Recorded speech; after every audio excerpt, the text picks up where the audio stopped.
जय श्री कृष्ण, राधे राधे। अध्यायના ચોથા અને પાંચમા શ્લોકમાં ભગવાને પ્રાણીઓના વિવિધ પ્રકારના જે 20 ભાવ છે 20 ભાવની વર્ણન કર્યું. છેલ્લે પાંચમા શ્લોકમાં તપ છે, અહિંસા છે, આવા જે વિવિધ પ્રકારના 20 ભાવો એ ચોથા પાંચમા શ્લોકમાં વર્ણન કર્યા પછી ભગવાન સૃષ્ટિ કાર્યની અંદર 25 શ્રેષ્ઠ વ્યક્તિઓની વાત કરે છે. પેલા ભાવો 20 ભાવ અને હવે 25 વ્યક્તિઓની વાત કરે છે. અને છઠ્ઠા શ્લોકમાં ભગવાન કહે છે કે મહર્ષયઃ સપ્તઃ પૂર્વે ચત્વારઃ અને મનવઃ તથા મદભાવા માનસા જાતા યેષામ લોક ઇમાહ પ્રજા.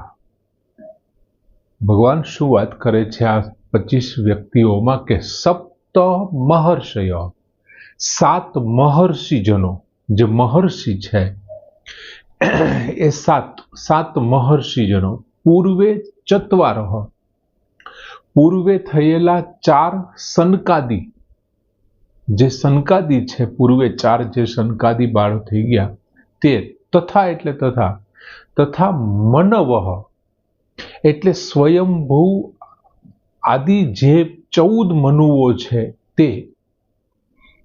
ભગવાન શું કહે છે કે માનસા જાતા, મનુ મારા સંકલ્પથી, જાતા એટલે જન્મેલા છે, ઉત્પન્ન થયેલા છે.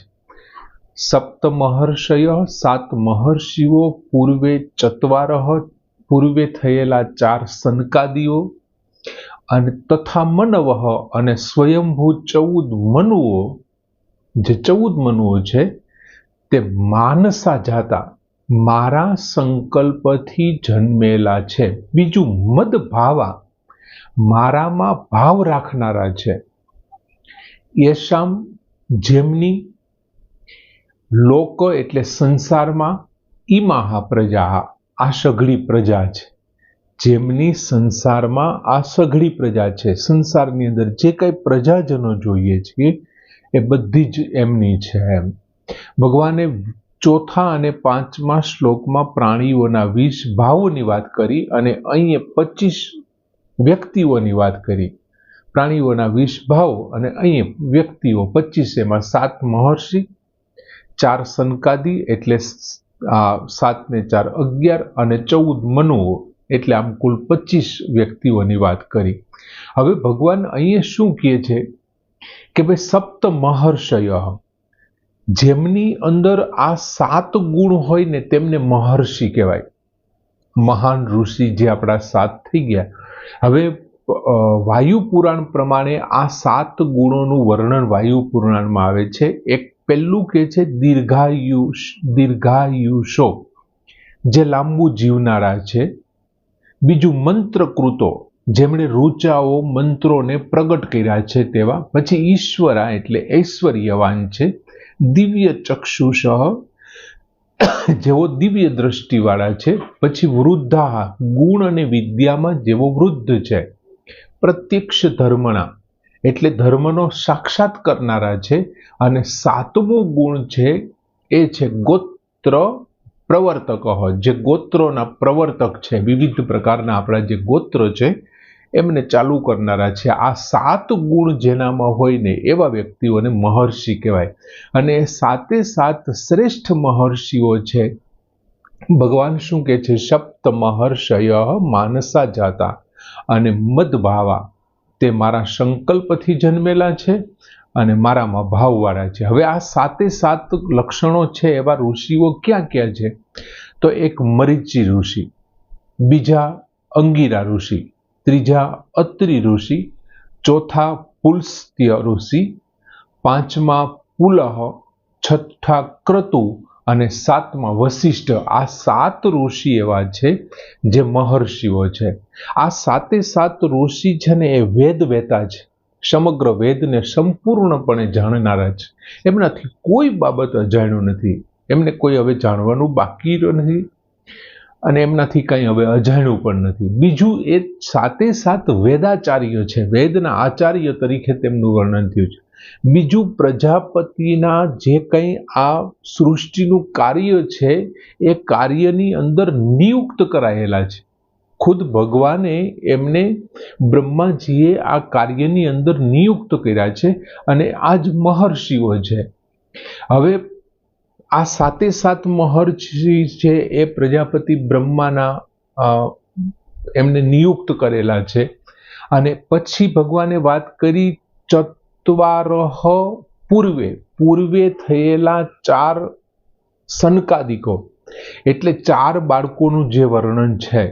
એક સનક, બીજું સનંદન, ત્રીજું સનાતન અને ચોથું સનત કુમાર. આ 4 જે છે એ બ્રહ્માજીના તપથી સૌથી પ્રથમ ઉત્પન્ન થયા, સૌથી પહેલા પ્રગટ થયા છે. બ્રહ્માજી જ્યારે તપ કરવા બેસે છે, દાખલા તરીકે મત્સ્ય પુરાણના પ્રસ્તાવનામાં જે ઉલ્લેખ છે કે બ્રહ્માજીએ આંખ ખોલી અને એમને મનમાં જે 2 પ્રશ્નો થયા અને પછી જે તપ કરવા માટે બેસે છે. હવે એ તપમાં સૌથી પહેલા જે ઉત્પન્ન થયા ને એ આ 4 છે, એટલે કે સનક છે, સનંદન છે, સનંદન છે, સનાતન છે અને સનત કુમાર છે. હવે આ 4 છે ને એ ભગવત સ્વરૂપ છે. બીજી, એમની ઉંમર છે ને 5 વર્ષની છે. વર્ષોથી આ એમને ઉત્પન્ન થયેલા હોવા છતાં એ 5 જ વર્ષના છે, એમનાથી એ મોટા નથી એમ. બીજું, એમનો ભગવત પ્રીતિ એટલી બધી છે અને એટલી બધી એમને ભગવત કથા ગમે છે કે એમાંથી 4માંથી કોઈ એક વક્તા બને છે અને બાકીના 3 શ્રોતા બને છે અને સતત છે એ ભગવત કથાનું શ્રવણ કરે છે.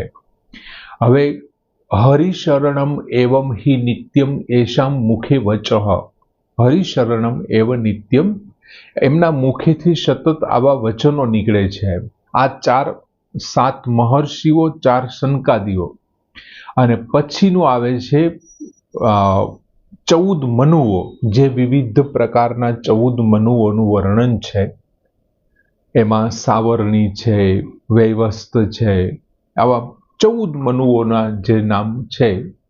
હવે આપણે જાણીએ છીએ કે ભાઈ બ્રહ્માના દિવસ અને રાતમાં 1000 ચતુર્યુગી વાળો જ્યારે પૂરો થાય, 1000 ચતુર્યુગ પૂરો થાય ત્યારે બ્રહ્માનો 1 દિવસ પૂરો થાય અને 71 ચતુર્યુગ પૂરા થાય ત્યારે એક મન્વંતર પૂરું થાય અને એ પ્રમાણે અત્યારે બ્રહ્માનું 51મું વર્ષ ચાલે છે. આવા રાત દિવસની ગણતરી કરીએ તો શાસ્ત્રો પ્રમાણે બ્રહ્માજીનું 51મું વર્ષ ચાલે છે અને જો એ 51મા વર્ષ પ્રમાણે ગણતરી કરવામાં આવે તો અત્યારે 7મા મનુ એટલે કે વૈવસ્વત મનુનો અત્યારે કાળ ચાલુ છે. વૈવસ્વ મનુનો કાળ ચાલુ છે. પછી ભગવાને શું કીધું કે માનસા જાતા, આ જે છે એ મારા સંકલ્પથી એ ઉત્પન્ન થયેલા છે. હવે સમગ્ર સૃષ્ટિ છે એ ભગવાનના સંકલ્પથી ઉત્પન્ન થઈ. હવે અહીં આ બધા લોકોને ભગવાને શું કીધું કે એ મારા મનથી ઉત્પન્ન થયા છે. એટલે મનમાં ઉત્પન્ન થવું એટલે સંકલ્પ. હવે સૃષ્ટિના વિસ્તાર કરવામાં આ લોકોને રાખ્યા છે, એમનું એમાં પ્રાધાન્ય છે. 7 મહર્ષિઓ, 14 મનુઓ અને 4 સનકાદી, આ બધા સૃષ્ટિના વિસ્તાર કરવામાં એમનું પ્રાધાન્ય છે. હવે બીજું કે બધા બ્રહ્માજીના સંકલ્પથી એટલે કે એમના મનથી ઉત્પન્ન થયા છે. હવે આપણે 8મા અધ્યાયને યાદ કરીએ તો બ્રહ્માજી પોતે પણ જ્યારે સૃષ્ટિનો પ્રલય થાય છે ત્યારે શું થાય છે તો કે સંચિત કર્મો છે એ આમાં ભળી જાય છે પ્રકૃતિમાં. પ્રકૃતિ છે એ પરમાત્મામાં અને બ્રહ્મા છે એ પણ પરમાત્મામાં ભળી જાય છે અને પછી ભગવાન પોતે બ્રહ્મ સ્વરૂપે પ્રગટ થાય છે. બ્રહ્માના સ્વરૂપમાં પ્રગટ થઈ અને એમાંથી આ મહર્ષિઓ, 4 મનુઓ, 4 સનકાદીઓ અને 14 મનુઓ છે એમનો જન્મ થાય છે એના સંકલ્પથી. એટલે એક રીતે જોઈએ તો એ બ્રહ્માના માનસ પુત્ર કહીએ તો પણ ચાલે અને ભગવાનના માનસ પુત્ર કહીએ ને તો પણ ચાલે. હવે ભગવાને એક શબ્દ વાપર્યો, મદભાવાહા. આ જે 25 છે એ કેવા છે કે સતત મારામાં જ શ્રદ્ધા અને ભાવ રાખવા વાળા છે. મનુઓ 14 એવા છે મહર્ષિઓ સાથે સાથે એવા છે અને ચારે ચાર સનકાદી ઋષિ છે એ પણ ચારે ચાર એવા છે અને બધા જ પોતાની અંદર ભાવ રાખવાવાળા છે. અને છેલ્લે ભગવાન એવું કીધું કે યેશામ લોક ઇમાહા પ્રજાહા, આ લોકની અંદર અથવા તો જે આ સંસાર છે એમની અંદર આ એમની જ પ્રજા છે. હવે સંસારમાં આપણે જોઈએ ને તો બે પ્રકારની પ્રજા છે. એક સ્ત્રી અને પુરુષથી ઉત્પન્ન થયેલા સંતાનો છે તે, જેને આપણે બિંદુજ પ્રજા કહીએ છીએ, સ્ત્રી પુરુષ દ્વારા ઉત્પન્ન થયેલી છે. અને બીજું છે ને એ શબ્દથી ઉત્પન્ન થયેલી પ્રજા, જેને આપણે નાદજ કહીએ છીએ. હવે અહીંયા જે 25 વ્યક્તિઓની વાત કરી છે એમાં 7 મહર્ષિ અને 14 મનુઓ, એટલે કે આ 21 જણા એવા છે કે જેમણે વિવાહ કર્યા છે.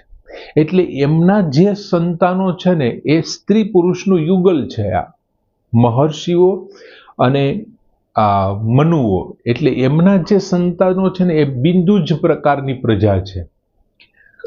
4 સનકાદી છે, એમણે પોતાના શિષ્યોને ઉપદેશ આપી અને એમને જે પોતાના સંતાનો બનાવ્યા છે, ઉપદેશથી જે બનાવ્યા છે એ છે ને નાદજ પ્રકારના છે.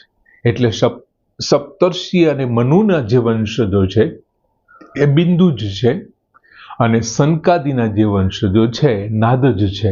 આમ આ રીતે ભગવાને 6થા શ્લોકમાં વાત કરી કે આવી રીતથી એ મારામાં જ ભાવ રાખવાવાળા અને માનસા જાતા, મારા મન સંકલ્પથી ઉત્પન્ન થયેલા છે.